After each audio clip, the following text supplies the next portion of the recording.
Domestic violence is all about power and control. The physical and sexual abuse. There's intimidation, someone threatening someone with weapons.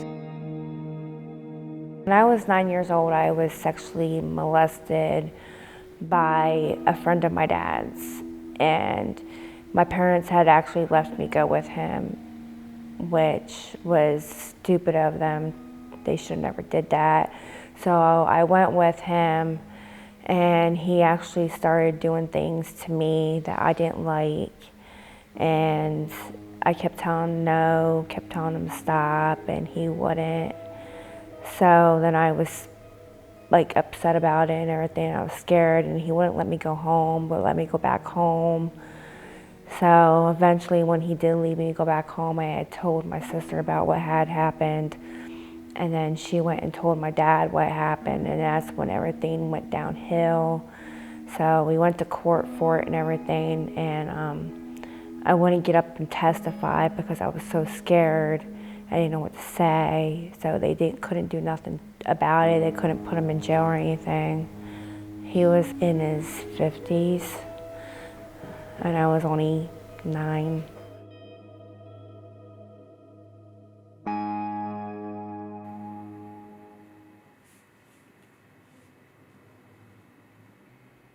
My name is Casey Hopkins. I'm the community educator for YWCA, really focused on the WISE Options program. So my job is really around the prevention of it, so I want to prevent domestic violence from happening. So the way to prevent domestic violence from happening is really trying to talk to groups about what a healthy relationship looks like. So we talk about healthy relationships, qualities of a healthy relationships, but also what dating violence looks like, what power and control looks like. So we really talk about those different types of power and control, break those down. Then we talk about the services that are out there to help.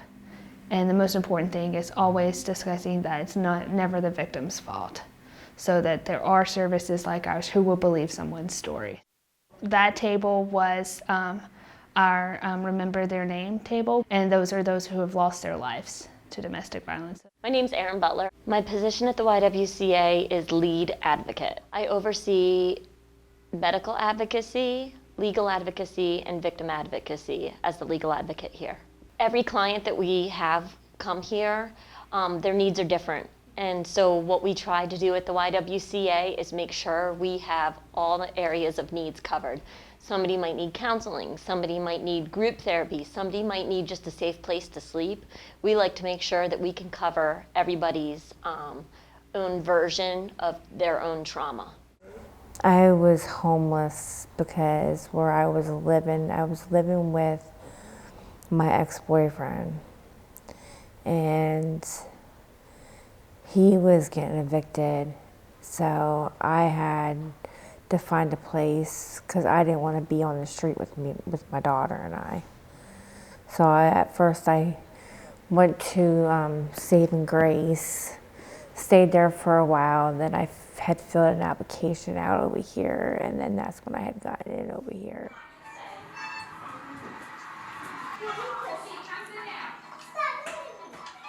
I don't like really sharing a room with other people. I like my own. I like my personal space. It's as small as that box right there. Sorry.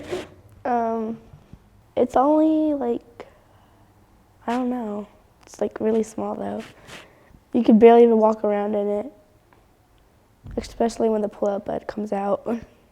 When you're working in a shelter, people are here for violence, so we have a very secure building, cameras everywhere, security and maintenance staff here. It's staffed 24/7, and our cameras are amazing. The police are amazing. They get here on time when we need them.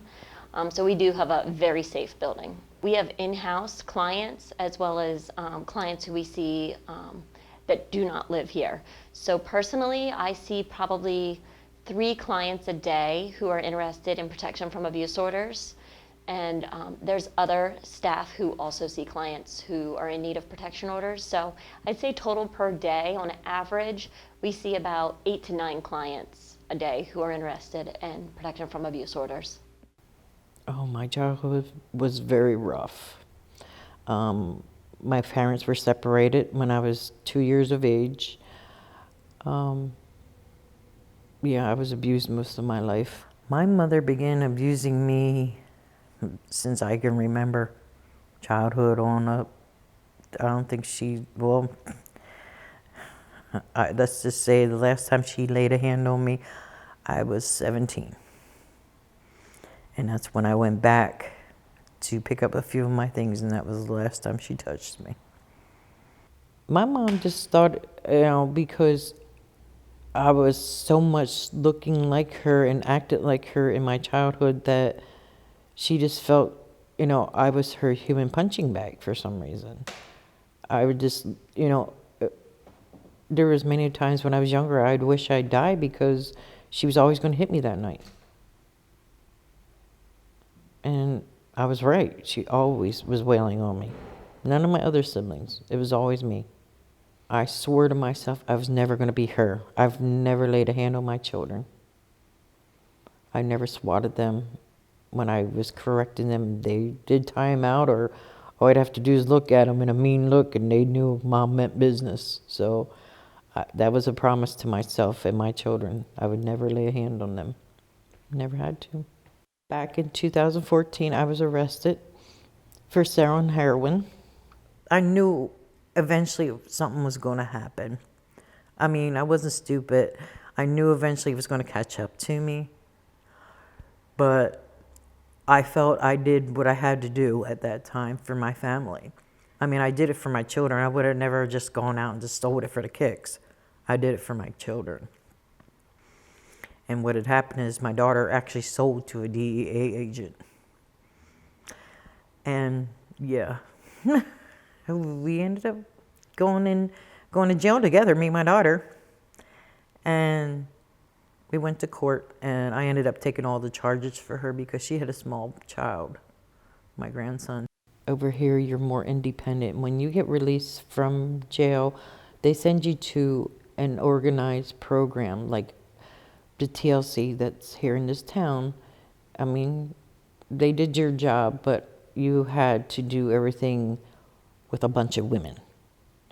Now, over here in the YW, yes, you have your own room. You don't have to share it with nobody.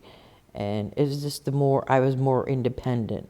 I felt more safe, and I was more of, the independence was there again, where I didn't feel like I was sheltered, like I was back in jail again. So this over here is more freedom. I like the independence, I really do. I mean, I miss having my children around. Let's just say, I still play my TV. I turn my TV on. I don't watch it, but I like the noise because I'm so used to hearing them. So that's my children and my television running off. I don't even watch it. It gave me a home, which I didn't have when I got out of jail. It's helped me to better myself. The classes are great that they provide here. It gave me more independence. Like, this is like my first time I've ever been by myself. I've always had children. So this is kind of like weird for me, being out on my own and living day by day for me.